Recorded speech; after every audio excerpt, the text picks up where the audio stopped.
नमस्कार दोस्तों, आपका बहुत बहुत स्वागत है। दोस्तों, इस वीडियो में हम लोग आज के मार्केट में क्या क्या हुआ उसकी एनालिसिस करेंगे। उसके बाद कल मार्केट का क्या अनुमान हो सकता है उसके बारे में चर्चा करेंगे। और आपको ये भी बता दें कि हमारा जो प्रीवियस चैनल था एनालाइज विद राजेश, वो हैक हो गया है, जिसकी वजह से मुझे नया चैनल बनाना पड़ा। आप सबसे रिक्वेस्ट है कि इस चैनल को सब्सक्राइब कर लीजिए, इसको लाइक कर लीजिए और बेल आइकन दबाना मत भूलिए, ताकि जब भी वीडियो पोस्ट हो तो आपको नोटिफिकेशन मिले। इसमें हम लोग मार्केट की एनालिसिस और बहुत सारी टेक्निकल चीज़ों पर चर्चा करेंगे, तो काफ़ी कुछ इसमें सीखने को आपको मिलेगा। तो चलिए अब आज मार्केट में क्या क्या हुआ उसकी चर्चा कर लेते हैं। उसके बाद में कल मार्केट का क्या अनुमान है उसके बारे में चर्चा कर लेते हैं। तो कल मार्केट 24,200 के लेवल से नीचे आया था और नीचे आकर के फास्ट रिकवरी दिया। जब नीचे आ रहा था तो नीचे आने में काफ़ी उसका रिलेक्टेंस दिखाई दिया। जनरली मार्केट को जब नीचे आना होता है तो इस ढंग से नीचे नहीं आता है, तो देख करके लग रहा था कि ज़्यादा नीचे डाउन जाएगा नहीं। और उसके बाद में एक शार्प रिकवरी ऊपर की तरफ में दिया और ऊपर में मोमेंटम स्ट्रॉन्गर दिया था। तो कल ही हमने बताया था अपने एनालिसिस में कि मार्केट इस लेवल से यानी कि 355 लेवल से क्रॉस करने में दिक्कतें देगा। हो सकता है वहाँ से एक छोटा पुल बैक ले, और पुल बैक को जब क्रॉस करेगा तो अच्छा मोमेंटम आ सकता है। और लोगों को ये भी कहा था कि 420 से लेकर के 300 के लेवल तक मार्केट लंबा लिंगर कर सकता है। तो इसलिए जब तक इस रेंज में रहे तब तक इंटर नहीं करने का है कहीं भी। और जब इस रेंज को क्रॉस करे यानी 420 के अगर ऊपर निकले और कंफर्मेशन दे तो मार्केट में 600 तक जाने का पोटेंशियल हो सकता है।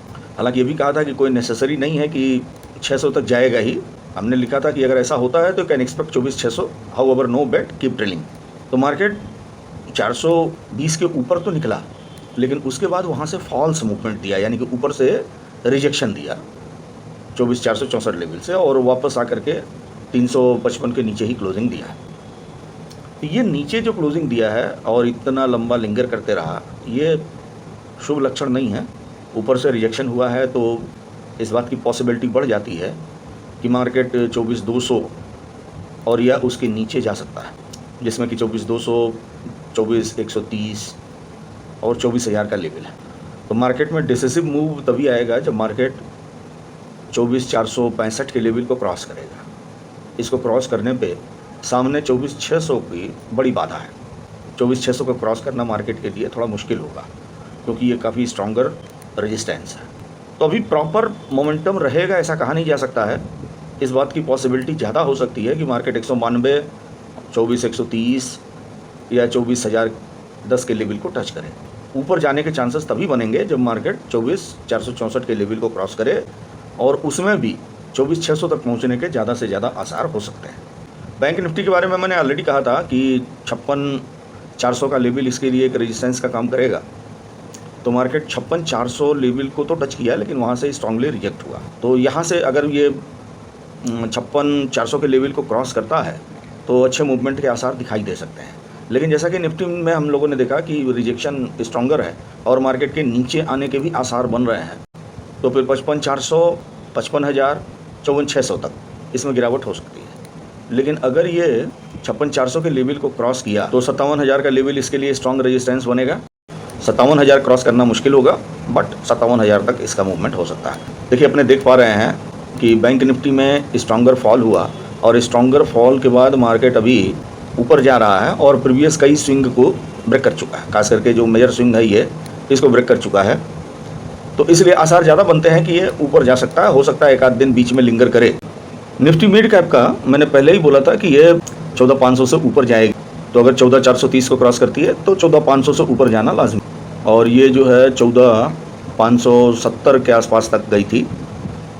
हालांकि स्मूथली नहीं गई, काफ़ी उतार चढ़ाव था, लेकिन अल्टीमेटली ये 14,570, 14,571 पे जाकर के क्लोज हुई। तो इसमें अच्छा मूवमेंट आने के आसार पहले से ही लग गए थे। जिस तरह का मोमेंटम इसने प्रीवियस डे में दिया था, वो मोमेंटम कंटिन्यू रहने के आसार थे। तो इसका मोमेंटम अभी डिमिनिश होता हुआ दिख रहा है। जिस तरह का मोमेंटम था वैसा मोमेंटम अभी नहीं रह गया, लास्ट में काफ़ी डिमिनिश हो गया। हालांकि यहाँ पे इनगल्फिंग कैंडल बनी हुई है लास्ट में, लेकिन इसका कोई भरोसा नहीं है। अगर ये 14,500 से नीचे आया तो इसमें अच्छी खासी डिक्लाइन हो सकती है, और 14,600 को क्रॉस करके ऊपर गया तो ये 14,700 तक भी पहुंच सकता है। मिड गैप को अगर आप देखिए तो यहाँ पर एक ये ब्रेकअवे गैप हुआ था और ब्रेकअवे गैप होने के बाद में ये हमको एक रन अवे गैप होता हुआ दिखाई दे रहा है। तो मोस्ट प्रोबेबली 24,600 क्रॉस होगा और मार्केट इसके ऊपर जा सकता है, लेकिन ये स्ट्रॉन्गर मोमेंटम बहुत लंबा नहीं चलेगा। हो सकता है 24,800 के बाद में ये टायर्ड हो, लेकिन टायर्ड होने में समय लगेगा। ये धीरे धीरे करके 24,800 तक पहुंच सकता है। तो अगर ये 24,600 से ऊपर गया तो कल या परसों के अंदर में, यानी कि नेक्स्ट ट्रेडिंग सेशन के अंदर में, इसका रीच जो है 24,800 तक पहुंच सकता है। और जैसे जैसे मोमेंटम डिमिनिश होगा इसके रिवर्ट करने के चांसेस बढ़ जाएंगे। अभी फ़िलहाल ये अच्छे खासे मोमेंटम में दिखाई, तो 600 को क्रॉस करने पे 800 तक का इसमें हिसाब बना सकते हैं। इसके ऊपर 15,000 का रेजिस्टेंस है जो कि स्ट्रॉन्ग साइकोलॉजिकल लेवल है। तो लेकिन 14,800 के बाद में इसमें काफ़ी सावधान हो जाना चाहिए, क्योंकि ये वहाँ से फिर डिक्लाइन भी कर सकता है। और मिड कैप निफ्टी थोड़ा सा निफ्टी बैंक निफ्टी के नेचर से अलग हट कर इंडेक्स है। इसमें लिंगरिंग और डिक्लाइनिंग टेंडेंसी ज़्यादा होती है, लेकिन जब ये मोमेंटम में आता है तो तगड़ा मोमेंटम भी देता है। तो कल मार्केट के ज़्यादातर रेंज में रहने के चांसेस हैं और निफ्टी बैंक निफ्टी के थोड़ा सा लिंगर करने या डिक्लाइन जाने के भी, इसको आप पुल बैक भी बोल सकते हैं, उसके चांसेस ज़्यादा हैं। मिड कैप निफ्टी के ऊपर जाने के चांसेस ज़्यादा हैं। ये भी एक छोटा सा पुल बैक ले सकता है 14,500 तक, और हो सकता है वहाँ से फिर अप मूव करे 14,550 को ब्रेक करने पे 14,600 एंड 14 फाइनली 14,800 तक की जर्नी ये तय करे। क्योंकि मिड कैप का ट्रेंड निफ्टी बैंक निफ्टी से थोड़ा सा अलग होता है, ये अपने हिसाब से चलता है, उनके हिसाब से नहीं चलता है। तो कल ज़्यादा इंथुजियास्टिक नहीं होने का, पोजीशन देख करके सावधानी पूर्वक ट्रेडिंग करते हुए लेने का है, कहीं जंप ट्रेड। देखिए मार्केट में सबसे ज़्यादा नुकसान होता है लोगों का कि मुझे ऐसा लगा सोच करके वो अपना डिसीजन ले लेते हैं। पहले मार्केट को स्पेकुलेट करते हैं और फिर उसी हिसाब से मार्केट की एनालिसिस करते हैं। अब उनको मार्केट बुलिश लग रहा है तो ग्रीन कैंडल के बाद जो भी पुल बैक आता है वो उनको ऊपर जाता हुआ दिखाई देता है, जबकि होता नहीं है। वो एक पुल बैक लेने के बाद में मार्केट फिर लो ब्रेक करता है, डाउन आता है। और उसी तरह से वाइस वर्सा भी होता है। अगर उनको लग रहा है कि बेरिश जाएगा तो हर रेड कैंडल को वो तगड़ी मोमेंटम कैंडल समझते हैं, लेकिन कभी कभी पुल बैक होता है और मार्केट जिस डायरेक्शन में होता है उसी डायरेक्शन में जाता है। और सबसे ज़्यादा फंसते हैं लोग चॉपी मार्केट में, जहाँ पर कि हर कैंडल को वो समझते हैं ब्रेकआउट हो रहा है, जबकि कैंडल फॉल्स ब्रेकआउट देती है रेजिस्टेंस को टच करके या रेजिस्टेंस को क्रॉस करके, उनको इंड्यूस करके वापस आ जाती है। तो इसलिए मार्केट को कभी भी प्रेडिक्ट मत कीजिए, मार्केट को फॉलो कीजिए, आप अपने एनालिसिस कीजिए। अगर मार्केट आपके एनालिसिस के डायरेक्शन में जा रहा है तो आपके लिए बढ़िया है, तब आप कॉन्फिडेंटली ट्रेड ले सकते हैं। और आपके एनालिसिस के विपरीत जा रहा है तो वहाँ पे सावधान होने की ज़रूरत है, फिर आपको जंप ट्रेड करने की ज़रूरत नहीं है। और सबसे ये रिक्वेस्ट है कि मार्केट को आप अपने ढंग से प्रेडिक्ट करके और उसके बाद उस ढंग से एनालाइज मत कीजिए। एनालाइज कीजिए मार्केट को, उसके बाद में मार्केट जैसा करता है उसको फॉलो कीजिए। अपना कोई व्यू नहीं होना चाहिए कि मार्केट आज क्या करेगी क्या नहीं करेगी। मार्केट का सेंटीमेंट और बायस अपने चेक करेंगे, उस डायरेक्शन में जाता है तो अपने लिए अच्छी अपॉर्चुनिटी है, उस डायरेक्शन में नहीं जाता है तो फिर अपने को सावधान रहने का है, या तो स्टे करिए या फिर छोटे क्वांटिटी में एंट्री एग्जिट कीजिए, जो भी करना है।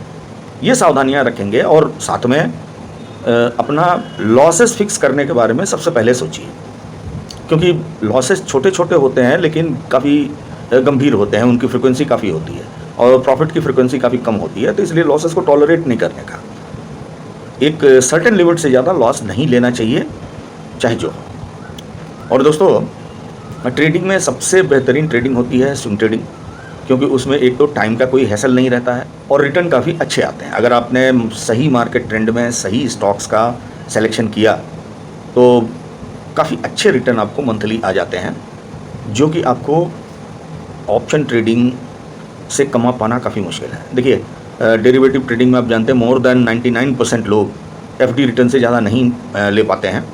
जो प्रॉफिटेबल हैं उनका भी एफडी रिटर्न से कम ही प्रॉफिट रहता है, जस्ट अपने लॉसेस को बचा करके रखते हैं, लॉस नहीं होता है।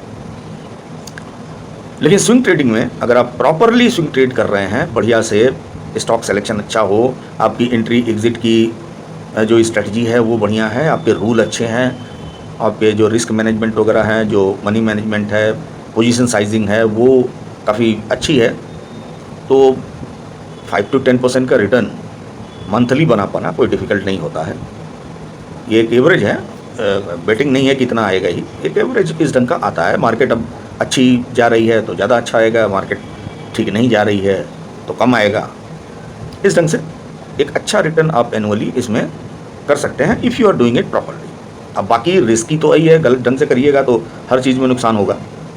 तो इसलिए कमिंग संडे को जैसा अपनी परंपरा थी कि फ्रिक्वेंटली वेबिनार करते रहते थे, तो इस संडे को अपने वेबिनार का आयोजन कर रहे हैं शाम को 8 से लेकर के 10 बजे तक, क्योंकि उस समय सब लगभग फ्री रहते हैं। इसमें हम लोग स्टॉक सिलेक्शन, एंट्री, एग्जिट के proper rules, risk management, money management, इन सब के बारे में चर्चा करेंगे, जिनको फॉलो करने पर आपको काफ़ी बेनिफिट मिल सकता है, आपके स्विंग ट्रेडिंग में काफ़ी इम्प्रूवमेंट आ सकता है।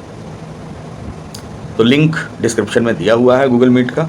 All are invited, free of cost है, 2 घंटे का वेबिनार है, जिसमें स्क्रीनर भी आप लोगों को दिया जाएगा और पोर्टफोलियो ट्रैकिंग का गूगल शीट भी दिया जाएगा, जिससे कि आप लोग काफ़ी आसानी से अपने पोर्टफोलियो की ट्रैकिंग कर सकते हैं। और वो ऑटो अपडेट है, तो बताते रहेगा किस स्टॉक में आपको कितना प्रॉफिट हुआ है, कितना लॉस हुआ है, एवरीथिंग। शामिल होना मत भूलिएगा। संडे को मिलते हैं at 8 PM। तो अगर वीडियो आपको अच्छा लगा हो तो लाइक कीजिए, दोस्तों में शेयर कीजिए। चैनल आपने सब्सक्राइब नहीं किया तो प्लीज़ सब्सक्राइब भी कीजिए। मिलते हैं फिर नेक्स्ट वीडियो में, तब तक के लिए नमस्कार, जय हिंद, जय भारत।